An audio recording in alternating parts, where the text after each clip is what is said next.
سر ایک بات میں کلیئر کرنا چاہتا ہوں، وہ جو شیخ صاحب سے آپ کے تقریباً 2 گھنٹوں کے قریب گفتگو ہوئی، میں اس طرح نہیں ہوں کہ آپ مجھے دلائل پیش کر دیں، میں اسی طرح اس کو رد کر دوں کہ یہ تو نہیں ہے، کوئی دلیل اس کے آپ کے دلیل پر جرح نہ کروں، اس کو ویسے جو ہے رد کر دوں، اس طرح میں نہیں کرتا.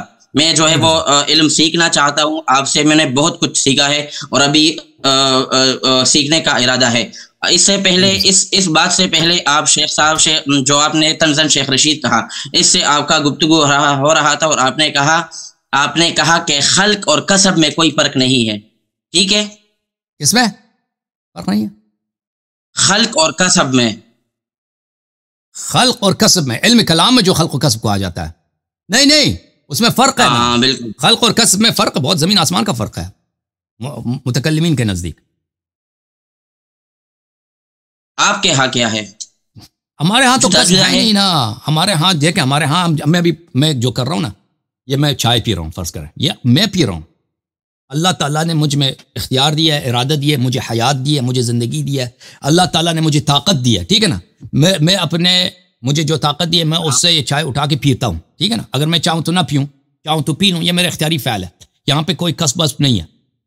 کسب ہے یعنی وہی فعل جو فاعل ہے وہی کاسب ہے، ٹھیک ہے نا. اشاعرہ ماتریدیہ کے نزدیک اس طرح ہے کہ اللہ تعالیٰ جس شخص میں فعل خلق کرتا ہے وہ اس کا کاسب ہوتا ہے، اور وہ کسب ایک طرح کا مجاز ہوتا ہے.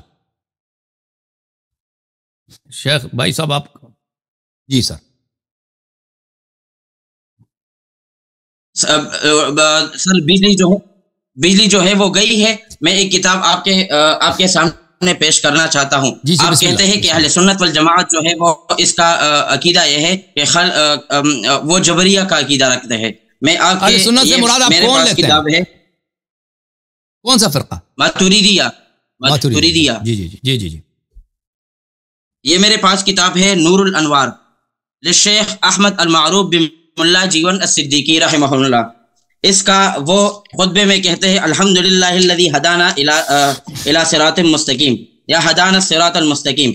سر اس صراط المستقیم کے مصداقات کو وہ ذکر کرتے ہیں اور آگے کہتے ہیں کہ اہل صراط مستقیم جو ہے وہ صادق آتا ہے، وہ احاذا صادق علی شریعت محمد انہا متوسطۃ بین الافراط الذی فی دین موسیٰ والتفریط الذی فی دین عیسیٰ. ایک بات، یہ ایک مصداق ہوا. دوسرا مصداق وہ بیان کرتے ہیں وعلی عقائد سنت والجماعہ فانہا متوسطۃ بین الجبر والقدر. صحیح سن رہا ہوں. اور آپ کہتے ہیں کہ اہل سنت والجماعت جو ہے وہ جبریہ کا عقیدہ، جبریہ متوسطہ کہتے ہیں نا، سنت والجماعت کا جبریہ متوسطہ کہتے ہیں، جبریہ محض نہیں کہتے نا، وہ جبریہ متوسطہ میں نے آپ کو بتا دیا نا اس کو کس کو بولتے ہیں.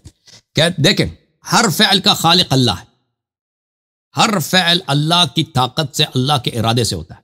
مثلا میں نے یہ کپ اٹھایا نا، یہ کپ جو میں نے اٹھایا ہے یہ اللہ کے ارادے سے ہوا ہے اور اللہ کی طاقت سے ہوا. میرے بدن میں جو طاقت ہے اس میں اللہ نے جو مجھ میں طاقت دی ہے نا، اس میں کوئی اس کی تاثیر نہیں ہے. جو عبد میں جو طاقت ہے، جو قوت ہے، وہ فعل کے صدور میں اس کا کوئی اثر نہیں ہے. اسباب، یہ صرف عبادت کا نہیں ہے، اسباب کا کوئی اثر ہوتا ہی نہیں ہے جی، ٹھیک ہے نا. اور تو فعل کس کی طاقت سے انجام پائی ہے؟ اللہ کی جو طاقت جو اس کی ذات میں ہے، اس کی طاقت، نہ کہ بندے میں جو اس نے طاقت پیدا کیا. پہلی بات یہ. دوسری بات، ہر فعل اللہ کی طاقت، اللہ کے ارادے سے پیدا ہوتی ہے، ٹھیک ہے نا. اب میرے جو افعال ہیں تو پھر اس میں میری جو طاقت ہے، میری جو انرجی ہے، اس میں اس کا کوئی اثر نہیں ہے. اللہ کی جو ذات ہے، اس کے پاس جو قادر ہے، مطلق ہے، اس کی طاقت سے چیزیں دنیا میں جو حرکات ہیں، جو سکنات ہیں، جو بھی فعل ہیں وہ وجود میں لاتی. انہی میں سے ایک میرا ارادہ ہے، انہی افعال میں سے میرا ارادہ ہے. یہ میرا ارادہ کا فاعل کون ہے؟ یہ ارادہ کا بھی فاعل اللہ تعالیٰ ہے. ارادہ، یہ اشاعرہ کا میں بتاؤں، ماتریدیہ کا میں بھی بتاؤں. پہلے اشاعرہ اور ماتریدیہ میں اس میں ایک جزئی فرق ہے.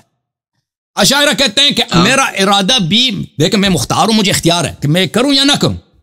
لیکن جب میں فیصلہ کرتا ہوں کہ میں کر لوں یا میں فیصلہ کرتا ہوں کہ نہ کروں، میں کہتا ہوں اب 3 بجے ہو گئے، چلے نماز پڑھتے ہیں، میں نے نماز پڑھنے کا فیصلہ کیا.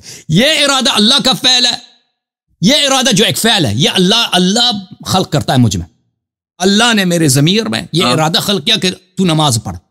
تو اب جب اللہ نے ارادہ خلق کیا میرے وجود میں کہ اللہ میں نماز پڑھوں تو میں نے نماز پڑھنے کا ارادہ کیا، یہ بھی اللہ کا فعل ہے، ٹھیک ہے نا، مجازن میں کہتا ہوں کہ میں نے ارادہ کیا، حقیقت میں اس کا فاعل اللہ تعالیٰ ہے، تو پھر اللہ تعالیٰ میرے وجود میں یہ افعال خلق کر دیتا ہے کہ میں نماز پڑھ لیتا ہوں، تو فاعل بھی اللہ ہے، خالق بھی اللہ، لیکن کیونکہ اللہ نے یہ سب چیزیں مجھ میں خلق کیا، میں اس کا کاسب بنا۔ کسب کس کو بولتے ہیں؟ کسب اس کو بولتے ہیں کہ اللہ جس کے وجود میں وہ فعل خلق کرے وہ اس کا کاسب ہوتا ہے، اس نے کسب کیا۔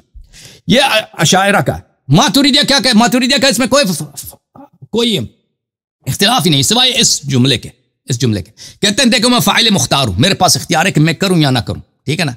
اب میں جب ارادہ کرتا ہوں کہ میں نماز پڑھوں، اگر میں کہوں کہ یہ اللہ کا فعل ہے تو پھر تو یہ جبریہ بن گیا نا، یہ تو جبر ہے، کیونکہ اگر یہ فعل بھی اللہ انجام، یہ فیصلہ بھی اللہ کرتا ہے کہ میں نماز پڑھوں یا نماز نہ پڑھوں، شراب پیوں شراب نہ پیوں، جو بھی یہ اگر وہ ارادہ اللہ اگر کرتا ہے وہ اللہ کا فعل ہے تو پھر تو بالکل کیا بن گئے، یہ جبر ہے، ہم تو اس کو نہیں مان سکتے۔ اشاعرہ تو جبریہ، وہ اشاعرہ بھی کہتے ہیں ہم جبریہ ہیں، لیکن ہم جبریہ متوسطہ ہیں، جبریہ متوسطہ سے کیا مراد ہے؟ میں نے توضیح دیا نا کہ وہ ہمارے پاس اختیار ہے، لیکن اختیار کے اندر جو ارادہ بنتا ہے، فیصلہ ہوتا ہے، وہ اللہ کر لیتا ہے، ٹھیک ہے نا۔ وہ جو جبریہ محضہ ہیں، جو جہمیہ ہوتے ہیں، وہ کہتے ہیں کہ یہ ارادہ ہے ہی نہیں ہمارے پاس، اختیاری کوئی چیز نہیں ہے، سب کچھ اللہ کر لیتا ہے، فرق اس میں۔ اچھا اب ماتوریدیہ کیا کہتے ہیں؟ ماتوریدیہ کیا کہتے ہیں کہ ہم فیصلہ کرتے ہیں، ابھی میں نے ارادہ کر کیا نماز پڑھنے کے 3 بجے ہو گئے نا، میں نماز پڑھوں یا نہ پڑھوں، یہ جو میں ارادہ کر لیتا ہوں کہ میں نماز پڑھوں، اگر میں اشاعرہ کی طرح یہ کہہ دوں کہ یہ فیصلہ اللہ کی جانب سے ہے تو پھر تو یہ جبر ہے۔ میں کہتا ہوں کہ نہیں، فیصلہ میں کرتا ہوں، لیکن اس میں ایک مشکل ہے، پھر اس کا مطلب ہے کہ اللہ کے علاوہ دنیا میں بھی فاعل موجود ہے، خالق افعال اللہ کے علاوہ بھی موجود ہے، اللہ کے علاوہ تو خالق ہو ہی نہیں سکتا، یہ تو شرک ہو جائے گا۔ تو پھر اس کا حل کیا؟ اس کا حل یہ کہتے ہیں کہ ارادہ اعتباری، ارادہ حقیقی نہیں ہے، ارادہ یہ غیر حقیقی ہے، یہ ایک اعتباری چیز ہے، لذا اگر میں ارادہ کر لیتا ہوں یہ غیر حقیقی چیز ہے، لذا اس کا فاعل اگر غیر اللہ ہے تو کوئی مشکل نہیں ہے، اللہ کے علاوہ کسی اور خالق کا دنیا میں لازم نہیں آیا، کوئی اللہ خالقیت صرف اللہ کے لیے۔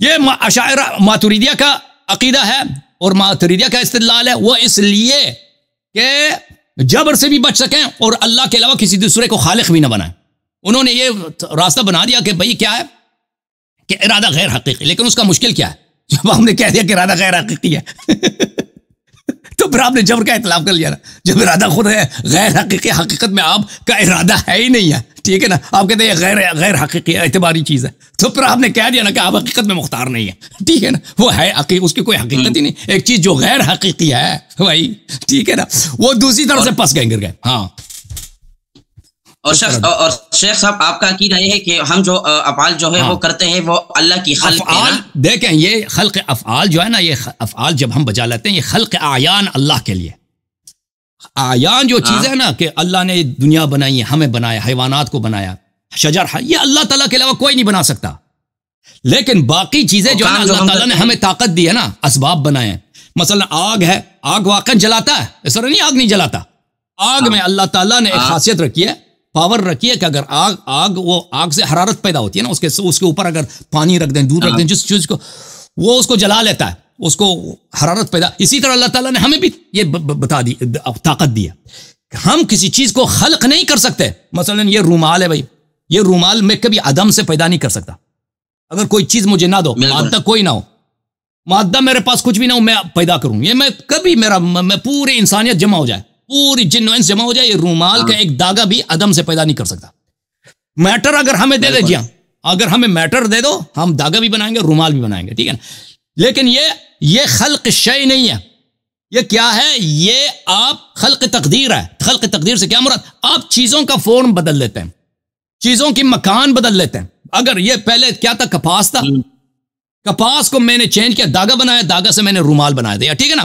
یا کسی فیکٹری میں یہ رومال بن گیا، تو یہ اللہ تعالیٰ کی جانب سے سب چیزوں کو اللہ تعالیٰ نے اسباب کو، ان اسباب میں انسان بھی ہے، اس اسباب میں زمین و آسمان، سورج، چاند، ان میں اللہ تعالیٰ نے انرجی پیدا کی ہے، اس میں اللہ تعالیٰ نے قوت بخشی ہے، ان قوت کے ذریعے چیزیں حاصل ہو سکتی ہیں، وہ جو اللہ کے لیے مخصوص ہے وہ خلق اعیان ہے، خلق افعال اللہ کے لیے مخصوص نہیں ہے، کیونکہ خلق افعال بھی اللہ کے لیے ہو تو پھر مشکل یہ، پھر تو سب زنا وغیرہ لواط یہ سب اللہ کا فعل ہے نا، پھر تو شریعت ہی باطل ہے۔ اوکے سر، میں جاتا ہوں اپنے سوالات کی طرف، اور